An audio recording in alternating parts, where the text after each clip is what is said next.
Hello everyone, welcome in online lecture series of topic chemical bonding.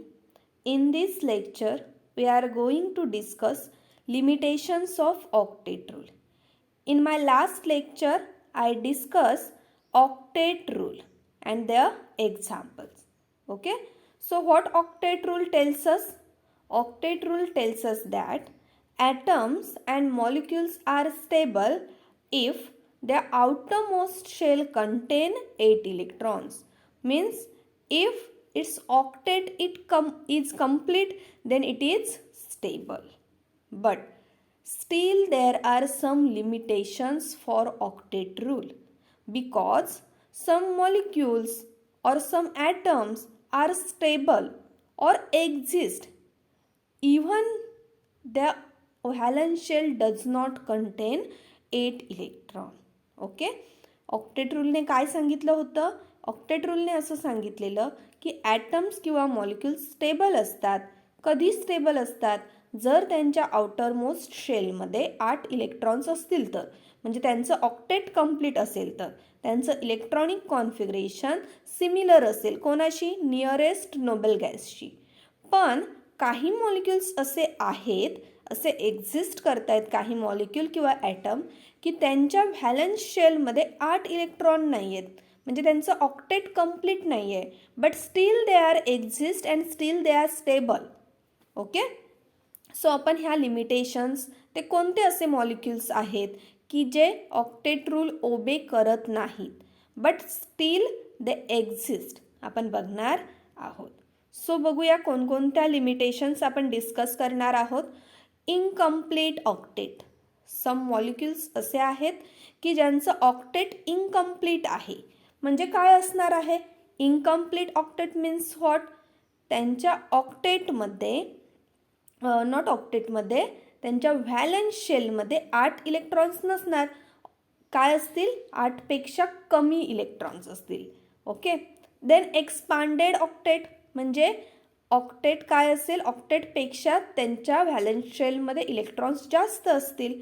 Odd electrons. 8 हा number कसा आहे? Even आहे. पण काही मॉलिक्युल्स असे आहेत की ज्यांच्यामध्ये ऑड नंबर ऑफ इलेक्ट्रॉन्स असतात. And about shape and geometry. So आजच्या लेक्चरला आपण हे 4 पॉईंट डिस्कस करणार आहोत. That is limitations of octet rule.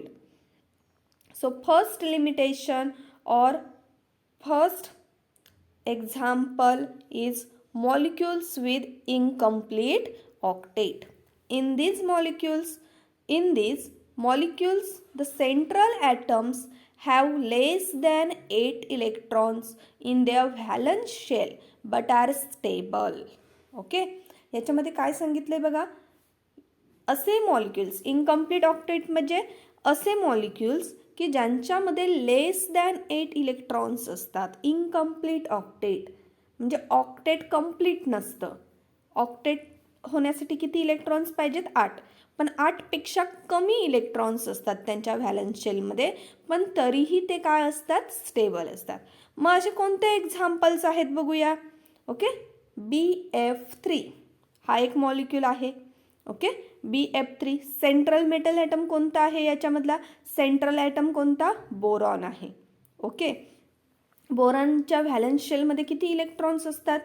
Boron कोणत्या ग्रुपमध्ये येतो? बघूया पिरियॉडिक टेबल.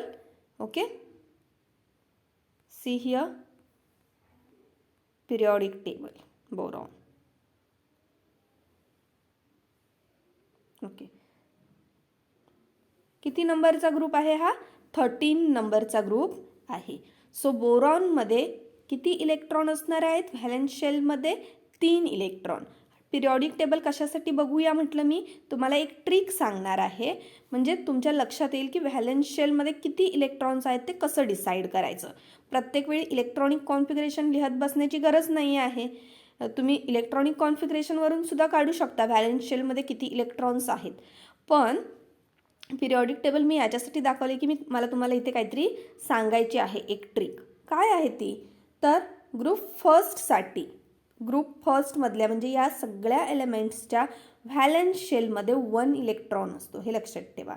ग्रुप 2 मधल्या एलिमेंट्ससाठी व्हॅलन्स शेलमध्ये 2 इलेक्ट्रॉन्स असतात. ग्रुप 13 मधल्या 13 म्हटलं आहे मी 3 नाही. ग्रुप 13 मधल्या एलिमेंट्सच्या व्हॅलेन्स शेलमध्ये 3 असतात. 14 मध्ये 4, 15 मध्ये 5, 16 मध्ये 6, 17 मध्ये 7. ओके. आणि 18 मध्ये तर माहिती आहे सगळ्यांना ऑक्टेट कंप्लीट असतं. सो व्हॅलेन्स शेलमध्ये किती असणार इलेक्ट्रॉन्स? 8 इलेक्ट्रॉन्स असणार. So this is the trick to remember और to memorise the valence shell electrons. Okay.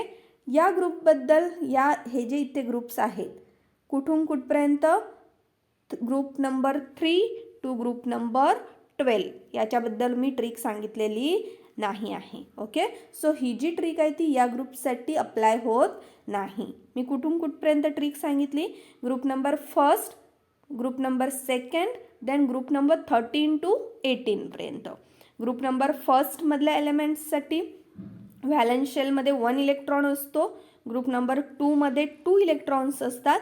त्याच्यानंतर 13 मध्ये 3, 14 मध्ये 4, 15 मधला जर एखादा एलिमेंट असेल, फॉर एक्झाम्पल फॉस्फरस. ओके. किती असणार व्हॅलेन्स शेलमध्ये? 5. Arsenic 5. Okay. Sulphur group number 16 मध्ये येतो. So 6 electrons in valence shell. Okay. So अशा प्रकारे हे लक्षात ठेवायचं आहे. एस ब्लॉकसाठी आणि पी ब्लॉकसाठीच ही ट्रिक आहे, not for D block elements. D block एलिमेंट्सला आणि एफ ब्लॉक एलिमेंट्ससाठी ही ट्रिक नाही आहे. सो ओके, हे लक्षात ठेवा. आपल्याला हे यूज आहे कशासाठी? लेविस डॉट स्ट्रक्चर काढण्यासाठी, किंवा आता जे आपण लिमिटेशन्स डिस्कस करतोय त्याच्यामध्ये सुद्धा आपण हे बघणार आहोत. Okay. So this is the trick. So boron come in group, boron come under the group 13. So it must contain 3 electrons in its valence shell. Okay. So see the structure of BF3 molecule. Okay. Here is the structure of BF3 molecule. There are 3 electrons. So इथे एक त्याचा असणार, इथे एक असणार आणि इथे एक इलेक्ट्रॉन असणार. ओके. कोणासोबत बॉन्ड तयार केलाय त्याने? फ्लोरीन. फ्लोरीन कोणत्या ग्रुपमध्ये येतो? 17व्या ग्रुपमध्ये येतो. बरोबर. हॅलोजन आहे तो. सो 17व्या ग्रुपमध्ये येणार.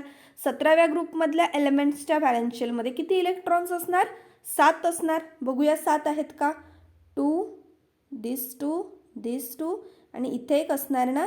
बॉन्डमध्ये 2 इलेक्ट्रॉन असतात. एक बॉन्ड 2 इलेक्ट्रॉननी बनलेला असतो. इथला हा जो एक इलेक्ट्रॉन आहे तो फ्लोरीनचा आहे. इथला एक इलेक्ट्रॉन आहे तो कोणाचा आहे? बोरॉनचा आहे. ओके. सो इथे आपण चेक करू शकतो, बोरॉनने 3 फ्लोरीन सोबत काय केलेलं आहे? त्याचे इलेक्ट्रॉन्स शेअर करून बॉन्ड तयार केलेला आहे. ओके. इलेक्ट्रॉन्स काय केलेले आहेत? शेअर केलेले आहेत. बोरॉनने आपले 3 इलेक्ट्रॉन 3 फ्लोरीन ॲटम्स सोबत शेअर केले आणि बॉन्ड तयार केला. मग आता बोरॉनमध्ये टोटल इलेक्ट्रॉन किती झाले बघा. बोरॉनमध्ये किती इलेक्ट्रॉन्स झाले? या बॉन्डमधले 2 इलेक्ट्रॉन, कारण हे दोन्ही इलेक्ट्रॉन दोघांचे आहेत ना. फ्लोरीनचा सुद्धा आहे तो इलेक्ट्रॉन. बॉन्डमधले दोन्ही इलेक्ट्रॉन शेअरिंगमध्ये आहेत. फ्लोरीनसुद्धा यूज करू शकतो आणि बोरॉनसुद्धा यूज करू शकतो. सो हे जे 2 इलेक्ट्रॉन आहेत ते शेअरिंगमधले आहेत. इथे जे 2 इलेक्ट्रॉन आहेत ते सुद्धा शेअरिंगमध्ये आहेत. इथले 2 इलेक्ट्रॉन सुद्धा शेअरिंगमध्ये आहेत. सो बोरॉनकडे किती इलेक्ट्रॉन झाले? एकूण 6 इलेक्ट्रॉन झाले. ओके. आता बोरॉनकडे किती इलेक्ट्रॉन झाले? 6 इलेक्ट्रॉन. मग 6 कसे आहेत? लेस दॅन 8 इलेक्ट्रॉन्स आहेत की नाही? ओके. सो याला काय म्हणायचं? Incomplete octet. ओके. बोरॉनच्या व्हॅलेन्स शेलमध्ये आता किती इलेक्ट्रॉन्स आहेत? 6 इलेक्ट्रॉन्स आहेत. पण तरीसुद्धा हा मॉलिक्यूल काय होतो? एक्झिस्ट होतो, स्टेबल आहे. सो अशा मॉलिक्युल्सना म्हणायचं मॉलिक्युल्स विथ इनकम्प्लीट ऑक्टेट. त्याचं ऑक्टेट कंप्लीट नाही आहे. सेंट्रल ॲटम जो आहे बोरॉन, त्याचं ऑक्टेट काय आहे? कंप्लीट नाही आहे. फ्लोरीनचं ऑक्टेट कंप्लीट आहे का? आहे. हे त्याच्याजवळ असणारे 6 इलेक्ट्रॉन प्लस हे 2 इलेक्ट्रॉन शेअरिंगमधले 7 इलेक्ट्रॉन झाले. बरोबर. ह्या तीनही फ्लोरीनचं ऑक्टेट कंप्लीट आहे. पण जो सेंट्रल ॲटम बोरॉन आहे त्याचं ऑक्टेट कंप्लीट नाही आहे. त्याच्यामध्ये 6 इलेक्ट्रॉन्स आहेत. Okay. Second example beryllium. Okay. Beryllium group number 2, okay, group सेकंडमध्ये येतो ना पिरियॉडिक टेबलमध्ये बेरिलियम. किती इलेक्ट्रॉन्स असणार त्याच्याजवळ? सेकंड ग्रुपमध्ये येतो, सो 2 इलेक्ट्रॉन्स असणार व्हॅलेन्स शेलमध्ये. मग याचं आता डुप्लेट कंप्लीट आहे तरी सुद्धा तो काय करतोय बघा, शेअरिंगमध्ये इलेक्ट्रॉन घेतोय. बेरिलियममध्ये 2 इलेक्ट्रॉन आहेत, म्हणजे त्याचं इलेक्ट्रॉनिक कॉन्फिगरेशन कोणासारखं आहे? हेलियम सारखं आहे. ओके, जवळपास त्याचं हेलियम सारखंच इलेक्ट्रॉनिक कॉन्फिगरेशन आहे, डुप्लेट कंप्लीट आहे त्याचं. पण तरी सुद्धा बेरिलियम काय करतोय? शेअरिंगमध्ये इलेक्ट्रॉन देतोय. कोणाला? क्लोरीन ॲटम सोबत शेअरिंग करतोय. बघा किती होणार इथे इलेक्ट्रॉन बघा, या बॉन्डमधले 2 इलेक्ट्रॉन, या बॉन्डमधले 2 इलेक्ट्रॉन. किती झाले बेरिलियमकडे आता? किती झाले इलेक्ट्रॉन? 4 इलेक्ट्रॉन्स झाले. मग हे 8 पेक्षा कमी आहेत 4 इलेक्ट्रॉन्स, म्हणजे त्याचं ऑक्टेट कंप्लीट नाही आहे. त्याच्याजवळ किती इलेक्ट्रॉन आहेत? Only 4 electrons. Okay, but still this molecule is exist और स्टेबल. BCl2 मॉलिक्यूल एक्झिस्ट करतो. ओके, मग इथे काय त्या बेरिलियमचं ऑक्टेट कंप्लीट नाही आहे, पण तरी सुद्धा तो मॉलिक्यूल आहे. म्हणजे हा मॉलिक्यूल ऑक्टेट रूल ओबे करत नाही. त्यांच्या सेंट्रल ॲटममध्ये 8 इलेक्ट्रॉन नाही आहेत किंवा त्यांचं ऑक्टेट कंप्लीट नाही आहे. त्यांच्या सेंट्रल ॲटममध्ये व्हॅलन्स शेलमध्ये 8 पेक्षा कमी इलेक्ट्रॉन्स आहेत, तरी सुद्धा ते मॉलिक्युल्स काय आहेत? स्टेबल आहेत. क्लोरीनचं ऑक्टेट कंप्लीट होतंय का? होतंय. पण बेरिलियमचं सेंट्रल ॲटमचं ऑक्टेट कंप्लीट नाही आहे. ओके, आता LiCl हे सुद्धा एक बघा, लिथियम क्लोराईड. याच्यामध्ये सुद्धा लिथियम कोणत्या ग्रुपमध्ये येतो? पहिल्या ग्रुपमध्ये येतो. किती इलेक्ट्रॉन असणार? एकच इलेक्ट्रॉन असणार आहे लिथियमकडे. ओके, लाल जो रेड कलरचा डॉट दाखवलाय तो समजा लिथियमचा आहे. ओके, क्लोरीन आपल्याला माहिती आहे 17व्या ग्रुपमध्ये येतो. So they are 7 electrons in its valence shell. काय होईल? दोघे एकमेकांशी बॉन्ड तयार करतील. ओके, आता काय झालेलं आहे बघा, लिथियममध्ये काय नाही आहे? ऑक्टेट कंप्लीट नाही आहे. त्याचं काय कंप्लीट आहे? डुप्लेट कंप्लीट आहे. ओके, ऑक्टेट आहे का कंप्लीट? नाही, त्याचं डुप्लेट कंप्लीट आहे. So steel this molecule is stable. बरोबर, हा मॉलिक्यूल काय आहे? स्टेबल आहे. ओके, तर अशा प्रकारे these are the examples of molecules with incomplete octet but still they are stable and these molecules exist. Okay, हे मॉलिक्युल्स आपल्याला बघायला मिळतात, म्हणजेच काय? एक्झिस्ट करतात ते मॉलिक्यूल. ओके, म्हणजे स्टेबल आहेत म्हणूनच तर बघायला मिळतात. ठीक आहे, नेक्स्ट आहे मॉलिक्युल्स विथ एक्सपांडेड ऑक्टेट. आता काय असेल एक्सपांडेड ऑक्टेट म्हणजे काय? एक्सपांड म्हणजे more than 8 electrons. Okay, expanded octet more than 8 electrons. Okay, example SF6 sulphur. कोणत्या ग्रुपमध्ये येणार आहे सल्फर? 16 ग्रुपमध्ये येतो सल्फर. ओके, मग किती व्हॅलेन्स इलेक्ट्रॉन असतील त्याच्यामध्ये? 6 असणार. 16व्या ग्रुपमध्ये येतो म्हणजे 6 इलेक्ट्रॉन्स असणार. बघूया, 1 2 3 4 5 6. ओके, या 6 सल्फरच्या 6 इलेक्ट्रॉन्सनी 6 फ्लोरीनसोबत बॉन्डिंग केलं. ओके, या सल्फरने 6 फ्लोरीनसोबत बॉन्डिंग केलं, शेअर केलं इलेक्ट्रॉन्स. ओके, शेअर केल्यानंतर काय झालं बघा, आता इथे फ्लोरीनचा 1 इलेक्ट्रॉन असणार, इथे फ्लोरीनचा 1 इलेक्ट्रॉन, इथे फ्लोरीनचा 1 इलेक्ट्रॉन. ओके, बरोबर, म्हणजे एकूण किती इलेक्ट्रॉन झाले बघा आता सल्फर जवळ? त्याचे स्वतःचे 6 आणि प्रत्येक फ्लोरीनने दिलेला 1 इलेक्ट्रॉन, म्हणजे त्याच्याजवळ आता किती झाले? 12 इलेक्ट्रॉन झाले. मग हे 8 पेक्षा जास्त आहेत की नाही? एक्सपांडेड ऑक्टेट आहे ना, ऑक्टेटपेक्षा जास्त electron, so more than 8 electrons आहेत. ओके, ऑक्टेट रूलने काय सांगितलेलं? स्टॅबिलिटी कधी मिळते? ज्यावेळी व्हॅलन्स शेलमध्ये 8 इलेक्ट्रॉन्स असतात. पण इथे तर काय होतंय बघा, 8 पेक्षा जास्त इलेक्ट्रॉन आहेत, पण तरीसुद्धा SF6 मॉलिक्यूल एक्झिस्ट करतो. ठीक आहे, so this is the limitation of octet rule. पहिल्यांदा तुम्हाला समजलंय ना की 6 कुठून आले इलेक्ट्रॉन हे, तर सल्फर हा ग्रुप 16 मध्ये येतो. ग्रुप 16 मधल्या एलिमेंट्समध्ये व्हॅलेन्स शेलमध्ये 6 इलेक्ट्रॉन्स असतात. सो मी सल्फरच्या भोवती असे 6 डॉट काढू शकते. या 6 डॉट्सनी कोणासोबत बॉन्ड तयार केला? फ्लोरीन सोबत. सो फ्लोरीनचं तर ऑक्टेट कंप्लीट झालं, पण सल्फरमध्ये मात्र एक्सपांडेड ऑक्टेट डेव्हलप झालं. ओके, नेक्स्ट आहे PCl5. Same condition, phosphorus group 15 मधला एलिमेंट आहे. सो 5 इलेक्ट्रॉन्स असणार फॉस्फरसच्या सराउंडिंगला किंवा फॉस्फरसच्या अराउंड 5 इलेक्ट्रॉन्स असणार आहेत. ते 5 इलेक्ट्रॉन 5 क्लोरीन सोबत बॉन्डिंग केलं फॉस्फरसने. काय झालं बघा, किती इलेक्ट्रॉन्स झाले? 10 इलेक्ट्रॉन्स झाले. 8 पेक्षा जास्त आहेत ना 10 इलेक्ट्रॉन. ओके, सो इथे सुद्धा काय आहे? एक्सपांडेड ऑक्टेट आहे. 5 त्याचे स्वतःचे, फॉस्फरसचे 5 स्वतःचे इलेक्ट्रॉन प्लस तो शेअरिंगमध्ये आहे, आता क्लोरीन सोबत शेअरिंगमध्ये आहे. सो या 5 क्लोरीनचे एक एक इलेक्ट्रॉन. सो किती एकूण इलेक्ट्रॉन झाले? 10 इलेक्ट्रॉन झाले. ओके, एक बॉन्ड म्हणजे 2 इलेक्ट्रॉन. बघा, एक बॉन्ड, एक सिंगल बॉन्ड म्हणजे 2 इलेक्ट्रॉन. मग एकूण 5 बॉन्ड आहेत, मग किती इलेक्ट्रॉन? 10 इलेक्ट्रॉन. मग जास्त आहेत की नाही? इथे पण बघा, एकूण 6 बॉन्ड आहेत. सो 12 इलेक्ट्रॉन, मग जास्त आहेत ऑक्टेटपेक्षा. आता हा कोण आहे? H2SO4. H2SO4.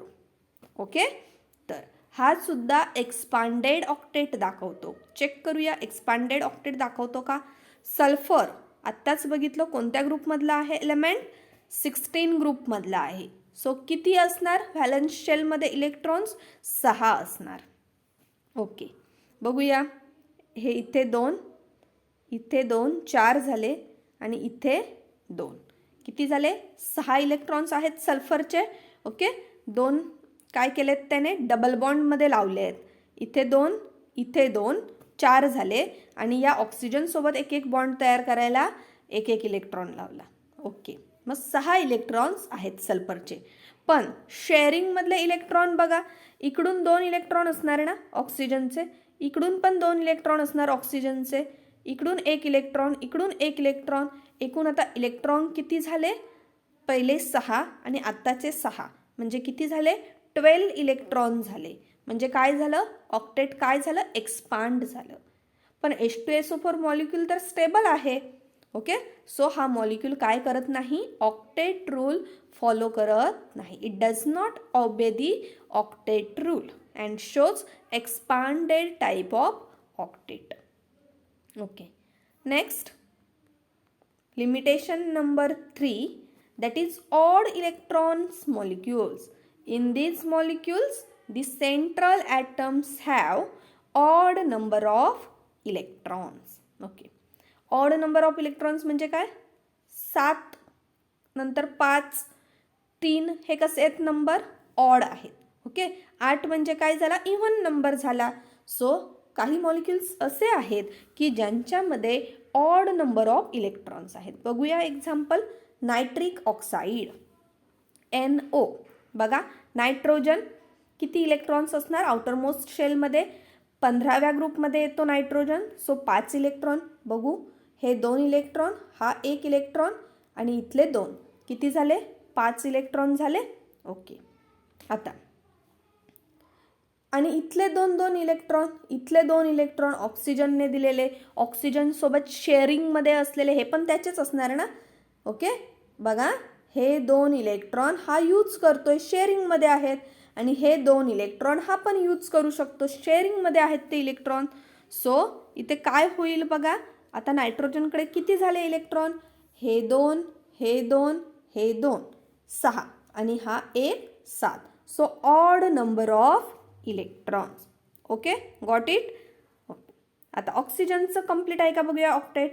हे 2, हे 2, हे 2 आणि हे 2 इलेक्ट्रॉन. सो किती झाले? 8 इलेक्ट्रॉन. सो ऑक्सिजनचं ऑक्टेट कंप्लीट आहे, पण नायट्रोजनचं ऑक्टेट कंप्लीट नाही आहे. ऑड नंबर ऑफ इलेक्ट्रॉन्स आहेत. देन नायट्रोजन डायऑक्साईड, इथे चेक करूया. नायट्रोजन डायऑक्साईडसाठी एकूण 5 इलेक्ट्रॉन्स असतात. 1 2 3 4. ओके, 1 2 3 4. आणि एक इलेक्ट्रॉन जो आहे तो याचा इकडे कॉर्डिनेट बॉन्ड तयार केला आहे. म्हणजे या बॉन्डमधले दोन्ही जे इलेक्ट्रॉन आहेत ना ते नायट्रोजनचेच आहेत. कसं काय नायट्रोजनचेच आहेत बघा, ऑक्सिजनवरचे 6 इलेक्ट्रॉन तसेच्या तसे आहेत, बरोबर ना. ऑक्सिजनवरचे 6 इलेक्ट्रॉन आहेत तसेच आहेत. ऑक्सिजन 16व्या ग्रुपमध्ये येतो, ग्रुप 16 मध्ये येतो. सो त्याच्या व्हॅलन्स शेलमध्ये 6 इलेक्ट्रॉन असणार. ते 6 डॉट आपण तसेच लिहिलेले आहेत, ते बॉन्डिंगमध्ये गेलेले आहेत का, नाही. मग हा जो इलेक्ट्रॉन आहे तो कोणाचा असणार आहे, तो नायट्रोजनचा असणार आहे. कारण दोन्ही हा बॉन्ड तयार करण्यासाठी दोन्ही इलेक्ट्रॉन नायट्रोजनने दिलेले आहेत. अशा बॉन्डला कॉर्डिनेट बॉन्ड असं म्हणतात. ओके, ॲक्च्युली तो ॲरो काढून असा इंडिकेट केला जातो. समजलं पाहिजे ना की या बॉन्डमध्ये इलेक्ट्रॉन कोणी दिलेले आहेत, तर नायट्रोजनने दिलेले आहेत. सो असं ॲरो काढतात, पण इथे दाखवलेला नाही आहे. सो तो कॉर्डिनेट बॉन्ड आहे. म्हणजे नायट्रोजनकडे किती झाले इलेक्ट्रॉन, 1. हे 2 इथले दोन्ही इलेक्ट्रॉन कोणाचे आहेत, नायट्रोजनचे आहेत. 3 झाले एकूण, 4 5. ओके, आता पण इकडचे शेअरिंगमध्ये आहेत ना हे 2 सुद्धा. सो हे 5 आणि हे 2 किती झाले एकूण इलेक्ट्रॉन, 7 इलेक्ट्रॉन झाले. So odd number of electrons. Okay, समजलं काय सांगितलं ते. ओके, तर अशा प्रकारे इथे नायट्रोजनमध्ये 7 इलेक्ट्रॉन्स आहेत, म्हणजे त्याचं ऑक्टेट कंप्लीट नाही आहे, ऑड नंबर ऑफ इलेक्ट्रॉन्स आहेत. मात्र ऑक्सिजनचं ऑक्टेट कंप्लीट आहे, हे 6 आणि इथले 2 8. इथे पण बघा 2 नी 2 4 नी 2 6 नी इथे 2 8 electron. So here nitrogen shows odd number of electrons. Okay, or its octet is not complete, but still these molecules are exist, these molecules are stable. Next limitation and last limitation, that is octet rule failed to explain the observed shape and geometry of a molecule. आता एखादा molecule angular का आहे किंवा bent shape का दाखवतो, tetrahedral का आहे, हे ऑक्टेट रूल सांगू शकत नव्हता. तो काय सांगत होता की मॉलिक्यूल किंवा ॲटम बॉन्डिंग करतात, पण त्यावेळी त्यांचं काय झालं पाहिजे, ऑक्टेट कंप्लीट असलं पाहिजे. अशा वेने ते बॉन्डिंग करतात. ऑक्टेट कंप्लीट होईल अशा वेने काय करत असतात, ॲटम्स किंवा मॉलिक्युल्स बॉन्डिंग करत असतात. पण असाच शेप का आहे एखाद्या मॉलिक्यूलचा, तो अँग्युलर का आहे, बेंट शेप का दाखवतोय, हे ऑक्टेट रूल एक्सप्लेन करू शकत नव्हता. So these are the limitations of